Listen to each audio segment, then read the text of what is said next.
Hello everyone, আজকে বাড়িতে রুটি হচ্ছে আর কড়াই চিকেন বানানো হবে। তো মা হচ্ছে ওইদিকে রুটি করছে আর আমি এদিকে ইন্ডাকশানে কড়াই চিকেনটা বানাবো। তার জন্য একটা মশলা বানাতে হয়, বাকি তো সব সেম প্রসেস, যেমন মাংস কষানো, কিন্তু একটা স্পেশাল মশলা লাগে, সেটাই আমি বানাচ্ছি, তোমাদের দেখাই।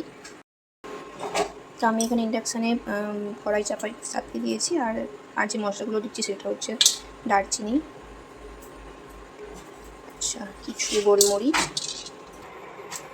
আর দিয়েছি কয়েকটা লঙ্কা, এখানে আছে জিরে, এখানে আছে ধনেটা একটু বেশি, বাকি এগুলোই লাগবে। একটু আঁচটা বাড়িয়ে দিচ্ছি, একটু নেড়ে এটাকে মিক্সিতে গুঁড়ো করে নেব। এখানে পেঁয়াজ আর ক্যাপসিকাম বড় বড় করে কেটে রেখেছি, বাকি এখানে আদা রসুন টমেটো পেঁয়াজ এগুলো পেস্ট হবে, এগুলো ভাজা হবে। আর এখানে এই যে মাংস রয়েছে, তেলটা গরম হয়ে গেছে। আমি কি করব এবার, না মাংসগুলো ছেড়ে দেবো, মাংসগুলোকে একটু তেলে আগে ফ্রাই করব। আচ্ছা, এই যে মাংসটা এখানে ভাজা হচ্ছে, অনেকক্ষণ ধরে নেড়েছি। এরপর আমি দেবো এই পেঁয়াজ আর ক্যাপসিকামটা দিয়ে আবার নাড়বো।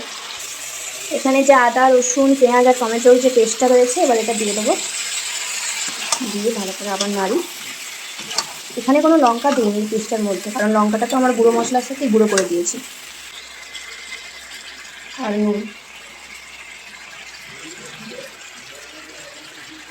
এক ফোঁটাও জল দিলে হবে না, যেহেতু রুটি দিয়ে খাবো একদম শুকনো শুকনোই হবে।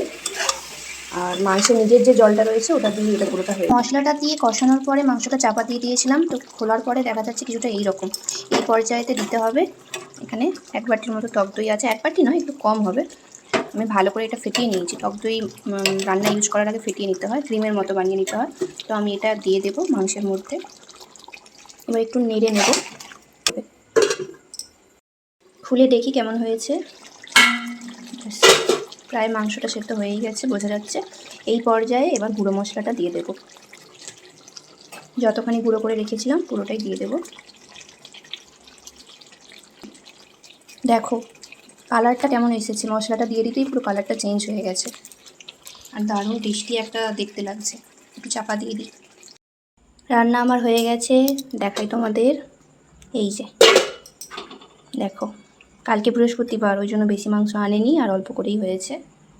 খেয়ে এবার সবাই রিভিউ দেবে কেমন হয়েছে। যে আমরা খেতে বসে গিয়েছি, সবাই খেয়ে বলবে কেমন হয়েছে। কেমন হয়েছে গো? ভালো হয়েছে? কেমন হয়েছে? ভালো হয়েছে? বাবা এখনো খায়নি, খেয়ে বলবে ভালো হয়েছে। খেয়ে নিই আমরা সবাই। আর এই যে দেখতে পাচ্ছ, হোটেলের মতো না বিয়ে বাড়ির মতো কেমন হয়েছে জানি না, যে গরম গরম রুটি।